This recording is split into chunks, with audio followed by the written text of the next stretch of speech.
নমস্কাৰ গাইজ, আপোনালোক সকলোকে মোৰ অন্য এটি ভিডিঅ'লৈ স্বাগতম জনাইছোঁ। এয়া যাব ওলাইছোঁ বিদ্যালয়লৈ। আজি আপোনালোকে হয়তো বেলেগ সাজত দেখা পাইছে। এয়া আজি বিদ্যালয়ৰ যি ইউনিফৰ্ম সেই সাজত নাই। আজি হৈছে শংকৰদেৱৰ তিথি। আমাৰ বিদ্যালয়খনৰ নাম যিহেতু শংকৰদেৱ শিশু বিদ্যা নিকেতন সোণাপুৰ, সেইকাৰণে আজি এটা বেলেগ ৰূপত ওলাইছোঁ। দেখুৱাই আছোঁ আপোনালোকক তাত গৈ কি হয়, কি অনুষ্ঠান হয় গোটেইখিনি দেখুৱাই আছোঁ। চাই থাকিব ভিডিঅ'টো শেষলৈ। কি নাম তোমাৰ? জ্যোতিষ্মান বৰা। কোন ক্লাছত পঢ়া? 2ত। অঁ, তোমাৰ কুৰ্তাটো বঢ়িয়া লাগিছে দেই। ড্ৰেছটো কোনে পিন্ধাই পঠাইছে? পাপাই? গুড। এয়া আমাৰ নাম গাব ছোৱালীবিলাকে কি ধুনীয়াকৈ আহিছে। জানা নেকি? কি নাম? কিয় নাম গাবা নেকি? নাম গাবা? প্ৰণাম প্ৰণাম। কৰিছা?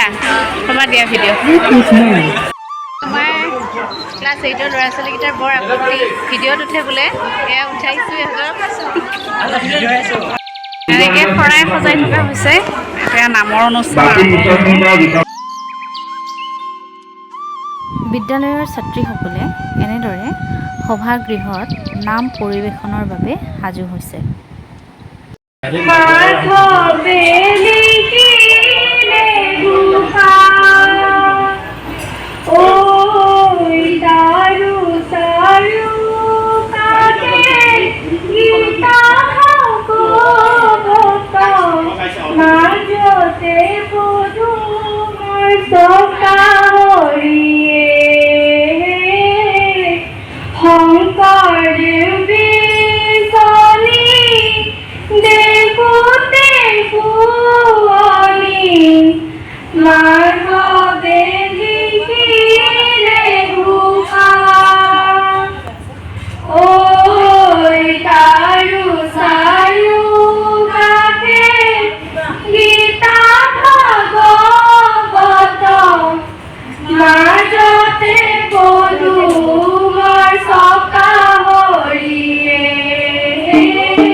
শিকোৱাটো খুব মানে এটা গুৰুত্বপূৰ্ণ কথা। এনেকুৱা ধৰণৰ পদক্ষেপ আমি প্ৰত্যেকখন বিদ্যালয়তে ল'ব লাগে।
বিদ্যালয়ৰ ছাত্ৰীসকলে এনেধৰণে দিহানাম পৰিৱেশন কৰে বুলি এয়া আছিলে নৱপ্ৰজন্মৰ ছাত্ৰ ছাত্ৰী এই ছাত্ৰ ছাত্ৰীসকলক এনেধৰণে নাম পৰিৱেশন কৰা দেখি আমি নথৈ সুখী অনুভৱ কৰিছোঁ সঁচাকৈ আমাৰ বিদ্যালয়ৰ ছাত্ৰই বজাইছে মানে কুলকুলি বজাইছে তাল বজাইছে গতিকে বহুত প্ৰতিভা ইয়াত লুকাই আছে আৰু আশা কৰিছোঁ আৰু অধিক আগুৱাই যাওক